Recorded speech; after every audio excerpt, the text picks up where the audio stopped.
আসসালামু আলাইকুম। আশা করি আপনারা সকলে অনেক ভালো আছেন। তো ইনশাআল্লাহ আল্লাহর রহমতে আমি অনেক ভালো আছি। তো আজকের আবারও নতুন একটা ব্লগ ভিডিওতে আপনাদের স্বাগতম। যারা আমার এই চ্যানেলটিকে এখনো সাবস্ক্রাইব করে দেন, দয়া করে সাবস্ক্রাইব করে দেবেন এবং কি পরবর্তীতে আমার এই সকল নতুন নতুন ব্লগ ভিডিও পাওয়ার জন্য আপনারা করবেন। কেউ ভিডিওগুলো মিস করবেন না। অবশ্যই আপনারা সম্পূর্ণ ভিডিও দেখে যাবেন। তো আজকের ব্লগ ভিডিও হচ্ছে যে আমাদের এই গরুগুলার গাছ নিয়ে। তো আজকে যেগুলা গাছ তোলা হয়েছে এই গরু দুটার জন্য, তো সেই গাছগুলা আজকে কিন্তু আমি আর শিপন কেউ গাছ তুলি নাই। তো সকালে একটা আইডিয়া ছিল যে আমরা চর থেকে গাছ নিয়ে আসবো, কিন্তু সেটা আর হয় নাই। তো পরবর্তীতে আমরা করছি কি জানেন যে 2 দিনে তো 2 জায়গায় গেছে গিয়ে, তো এমন অবস্থায় পশ্চিমে শাকিলদের ক্ষেত থেকে কিছু গাছ আমরা নিয়ে আসছিলাম আমি আর শিপন। তো ওইগুলা শুধু ইয়ে মানে ছাগলের খাওয়ানোর জন্য। তো দেখি আজকে কতগুলা ঘাস মা তুলছে, তো সেটাই দেখানোর দরকার। এখানে এই যে দুবলা গাছ কিছু পড়ে আছে।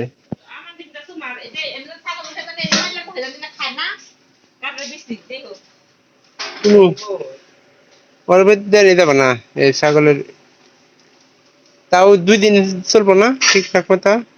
চরে চরে দান লাগবো।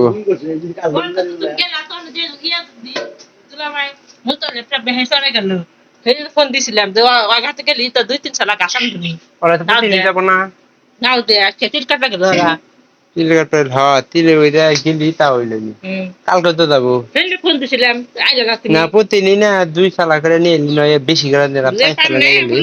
আজকাল হেরা আমরা যদি কাটছিলাম একটা দিনে মেরে জাম তো বাপেতে হেও কিনা গাছাচ্ছে দিয়া আর ইন্নে তো এদের কোন কোন নিয়েছে আমি এলা কোন কোন নিয়েছে হাকির করে খাচ্ছি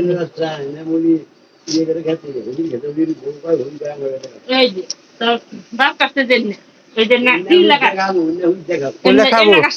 উল্লা গে উল্লা খাবো গাছ খাবো দেখি কাটা দিল না গরুর সামনে দিয়ে খায় নাকি। এগুলো কি গাছ বাস করে দিলেও খাবো না। ধান কাটে কাটে ভালো কাটছি এলা বাইসা নিয়ে আবার না, এলা গাছ আমরা করে খিলাইবো। হম এলা জীবনে আমরা খিলাই না গরু।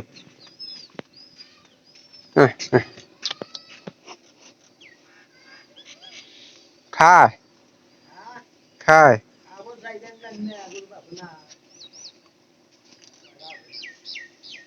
দিই এবার গাই ডালে দিই কয়টা গায়ের খাওয়ানো লাস্ট ঘাস আসলে আমরা খাওয়াই না সবসময়।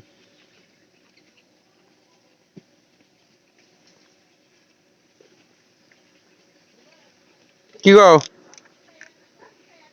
হুম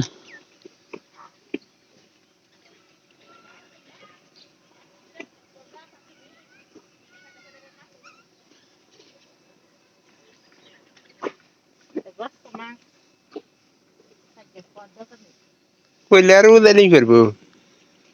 দেখতে পারলাম যে এলা আব্বা কাটছে, আব্বার মামি দাই 2 জনে মিলে আজকের ঘাস গুলা কাটছে। আজকে গরু আসলে সেই হিসাবে বন্ধের মধ্যে রাখা দরকার, সেই হিসাবে আমরা কিন্তু ঠিক মতো রাখতে পারতেছি না। গলা গলা পানি আমি তো কাটলাম নাঙ্গেল গুনাতে হবা দে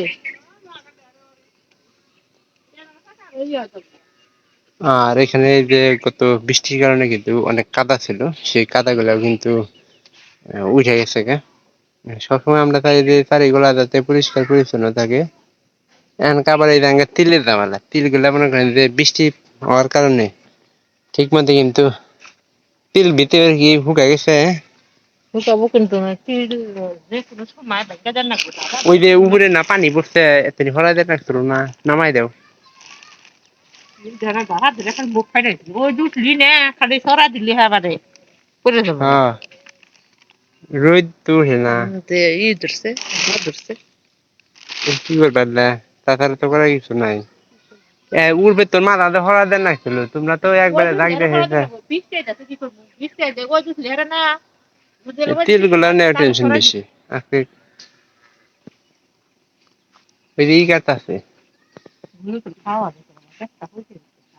গরু তো আজকে খাওয়াই না, এরা তো দেখলি বোঝা যায়। আসলে এরা খাবো, তবে আমাদের একটা কাজ করা লাগবে, সেটা হলো এগুলা ঘাসের সাথে মিক্স করে দিলে কিন্তু সবগুলা খায়াল দিব।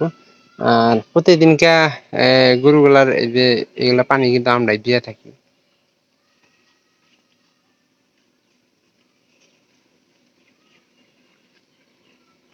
এটা একটু খালি করে তারপরে সমস্যা নাই, ওইটা মিক্স হয়ে যাবো গা। তবে আমাদের সবকিছুর খেয়াল টেয়াল রাখা একটু দরকার বেশি মনে করি,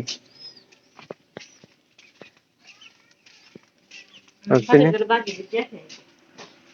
সাগর হ্যাঁ বগলে যদি কোনো কিছুই করে, তো যদি আপনাদের কাছে আমার এই ভিডিওটি ভালো লেগে থাকে তাহলে চ্যানেলটিকে সাবস্ক্রাইব করে রাখবেন এবং কি পরবর্তীতে আমার এই সকল নতুন নতুন ব্লগ ভিডিও পাওয়ার জন্য অপেক্ষা করবেন। তো কেউ আমার এই ব্লগ ভিডিওটা মিস করবে না। দেখা হবে অন্য কোনো নতুন ব্লগ ভিডিওতে অন্য কোনো বিষয় নিয়ে। তো সবাই ভালো থাকেন, সবাইকে অসংখ্য অসংখ্য ধন্যবাদ। আর একটা লাইক করে একটা কমেন্ট করে আপনাদের মূল্যবান বক্তব্য আমাদের জানাতে পারেন। তো সবাই ভালো থাকেন, ধন্যবাদ সবাইকে।